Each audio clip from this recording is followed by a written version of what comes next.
How do you feel about the state of VR? I feel like every single VR news channel constantly is interested in this question, and it's a good damn question. But dear God, I feel constantly like I'm being pulled around left and right, being really hopeful and then kind of crushed by the answer that we really got. If you look back at all of the things that we were really hopeful for, such as the PlayStation VR inducing a ton of new games, back in the day when Half-Life Alyx came out and we thought that was going to be the straw that broke the camel's back or set fire to this whole thing, when we first learned about Bonelab and how it was essentially going to be the Gmod of VR, a physics-based engine that was going to be infinitely moddable, and the devs are going to add mod tools on mod tools so the community can make better and better things, so on and so forth. I am fatigued, to say the least, and I'm not even here for that long. I imagine, oh my God, OG people, I'm so sorry. Are you even alive still? Do you just accept it at this point? And you're just like, if it happens, it happens. I just like the games, etc. Your boy is fatigued,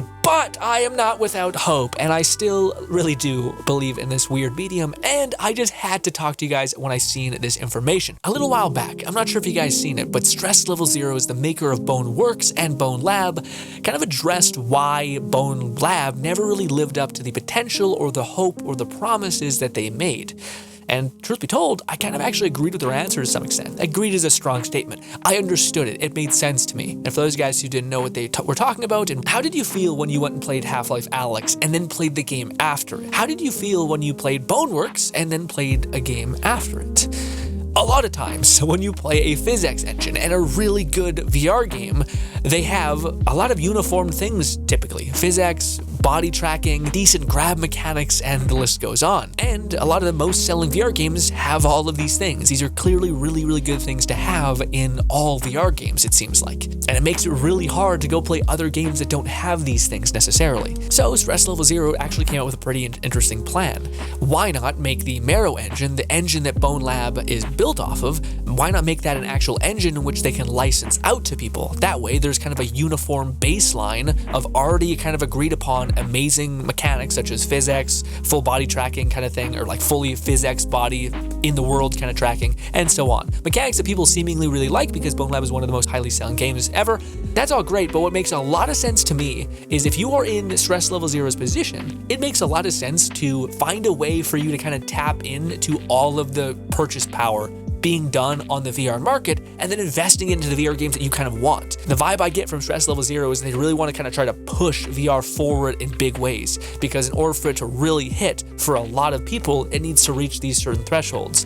Maybe it's better immersion, maybe it's things that decrease motion sickness, so on and so forth. Certain things that needs to hit that it's not currently hitting that really are going to knock people's socks off. But the thing that broke my heart is it seems like in the devlog update thing for Bonelab, it seems like they were hinting at that it is nowhere close to being done.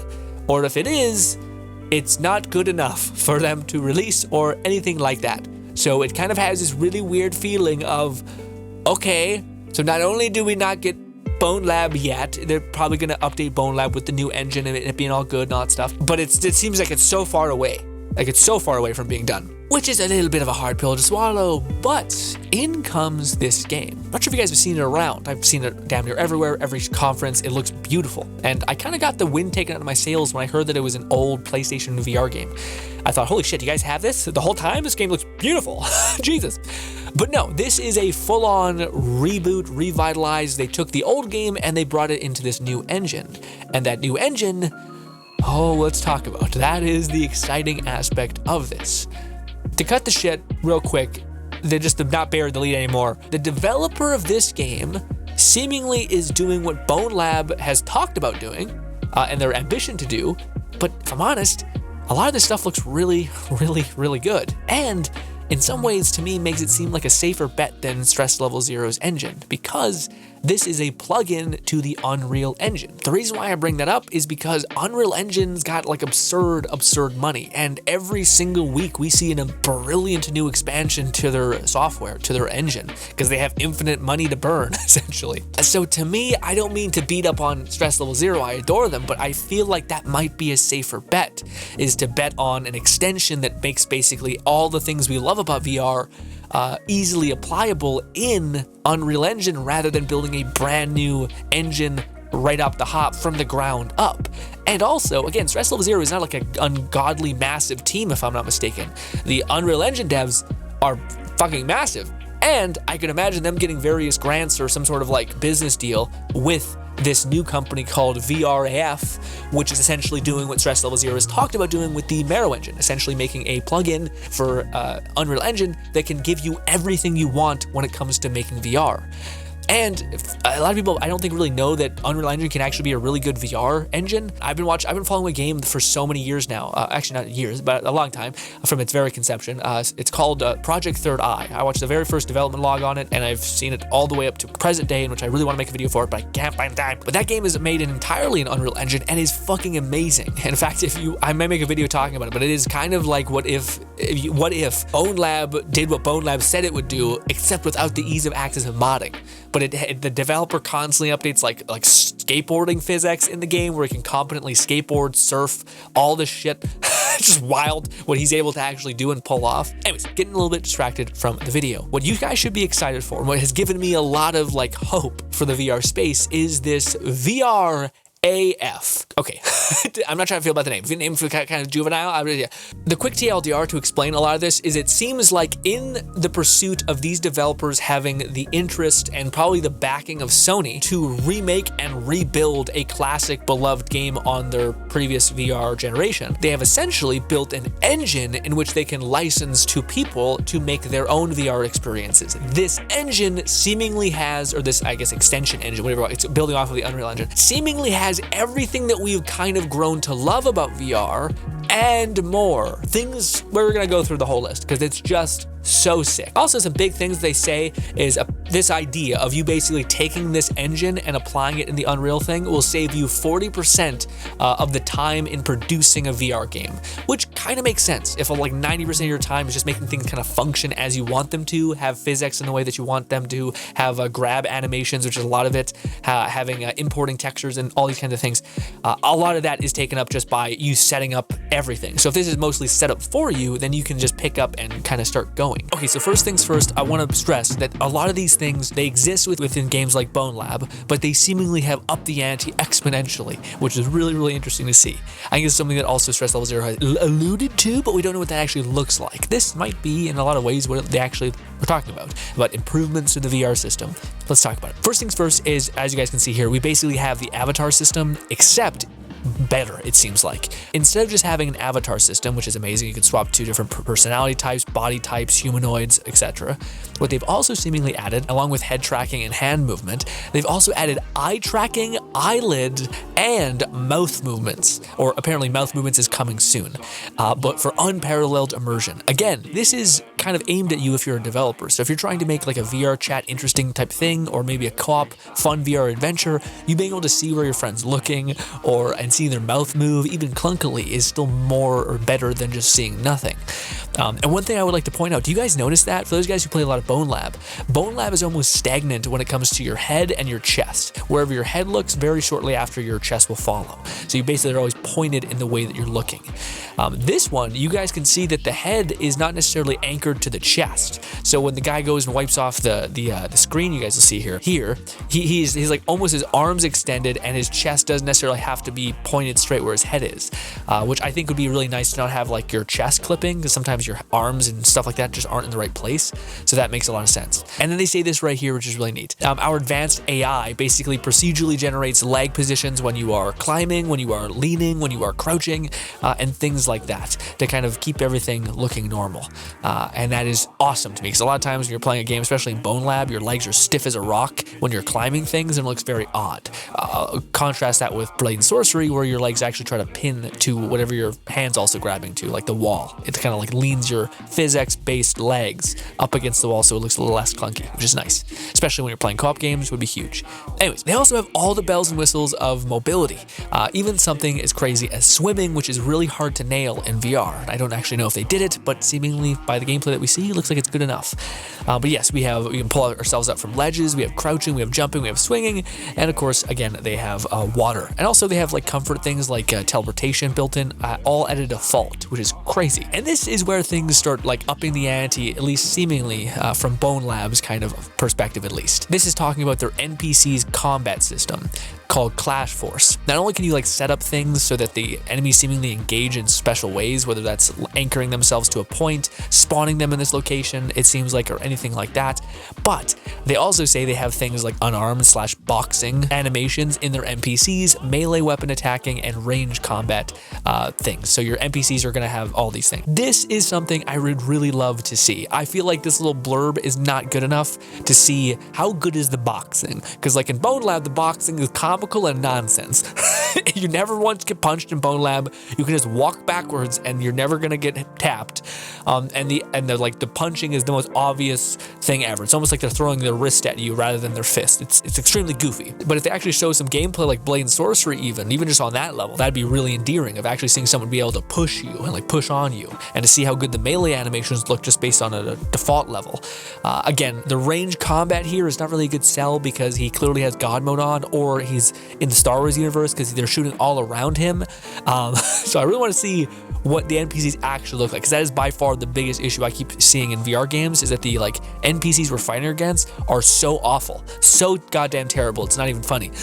And yeah, and we're not done on the NPC things yet. A thing that they mention is that the NPCs are going to dynamically kind of react to you or respond to you. So if you point a gun at them, they're going to kind of crouch and try to hide from you pointing the gun at them.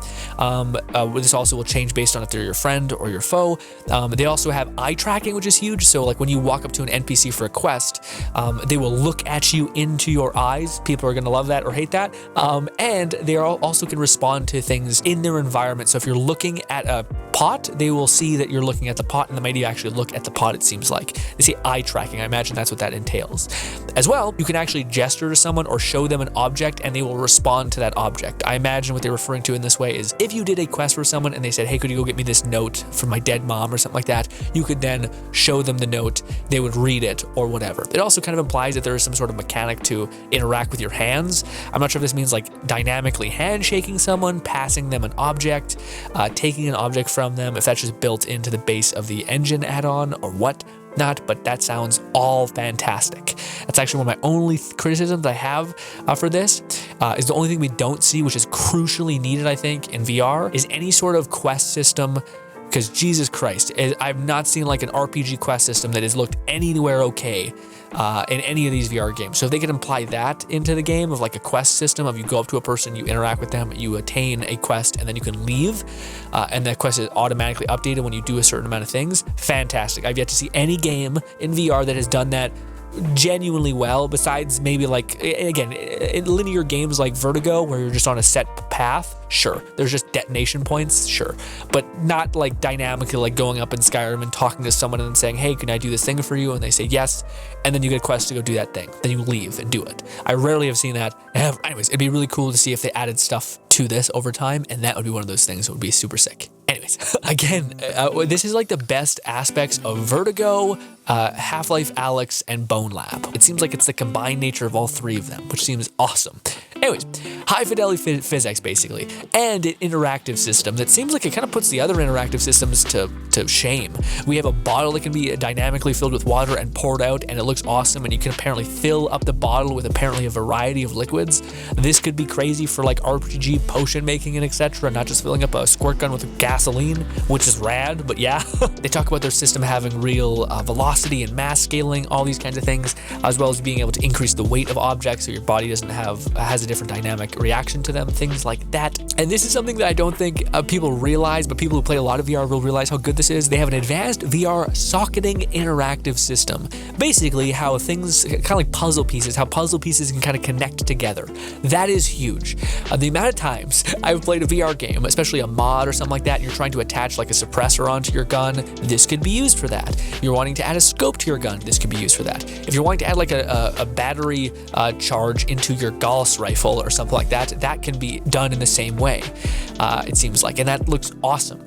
Especially upgrading your weapon over time, like that's just such a useful thing, and also being able to interact in that way, just Can't get enough of it. It seems awesome. And this is something that I've seen recently within Project Third Eye even. I seen the dev update a couple weeks ago had this. But it's basically infinite grabbing system. So when you grab something, it dynamically reacts to the physics of the option and places your fingers in an okay place. I have not seen this be super good. I've seen this being good enough to where once you're just getting into the swing of things, your brain will stop reacting to that not looking exactly right. Maybe your pinky is clipping through the object a little bit, but who cares? As long as it gets it done, it gets it done. And yeah, this essentially has infinite grab positions, which is awesome. Some other new VR games has this, but this looks pretty dynamic as far as this specific game called Wanderer. But yes, again, I love the fact that you can just dump out the water and fill it up with some random other crap. It's awesome. And lastly, VR object permanence. I'm not sure if you guys have felt this, but when you're playing Bonelab or any other game, typically when you walk away, things break, basically. Either things are despawned for performance or they just are broken. They talk about this specifically in regards to their game, which I imagine also refers to the fact that it probably accounts for some of those problems of like performance. So I imagine they found a way to have an object be there. So if you leave a weapon in a house in an RPG game, you leave, then you come back, there's probably some code that rendering the gun in real time there all the time. It probably just says this object is here. When he comes back, it should be here, and it should probably not be as crazy as far as performance goes. At least that's where I imagine they mention it. Otherwise, it just seems like a fucking performance nuke, essentially, you know?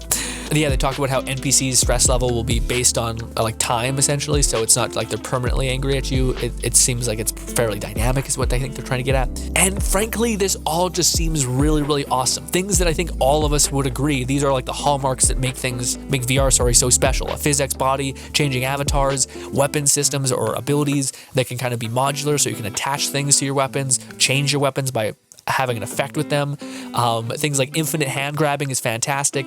The only thing they don't really mention, which I imagine is a part of it, is you being able to change your body's strength, speed, and things like that. I think would be a really nice add, especially if it was all done in game. The one thing that I think is very much missing from this, which is crucial to I think the future of VR, is a competent quest system, any sort of mechanic system that has, I don't know what you want to call it, flag, anything that could go up and actually maintain a quest, have a quest log in a book, in a pause screen, whatever, but just be able to track those things, I think is in paramount, especially in the VR community, in the VR space. I've yet to see any game really have a really good quest system where dynamically you can go up, talk to someone, get an item, get a quest, track that quest, do that quest, come back, give them the thing, and it all just works.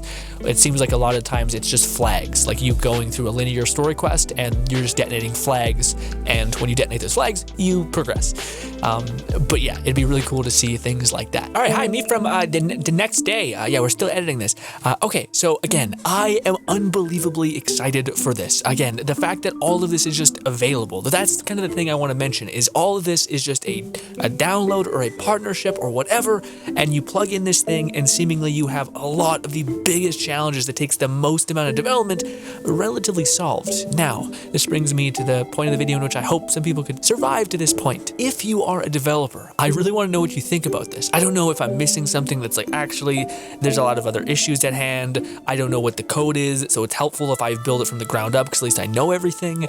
In my head though, I just think Unreal Engine is going to continue to just chunk on through, and if this is even remotely successful, then there could be a possible interest in keeping this thing up to date, and even them developing things that the community clearly wants, or them learning, which they've clearly shown that they have, from other successful VR games, and then just implementing those things within the engine itself. That way people can infinitely iterate upon it, and we can kind of develop in the VR community a solid baseline for what to expect in VR, which would massively help the quality of video games we get, and also the speed in which we get them, hopefully.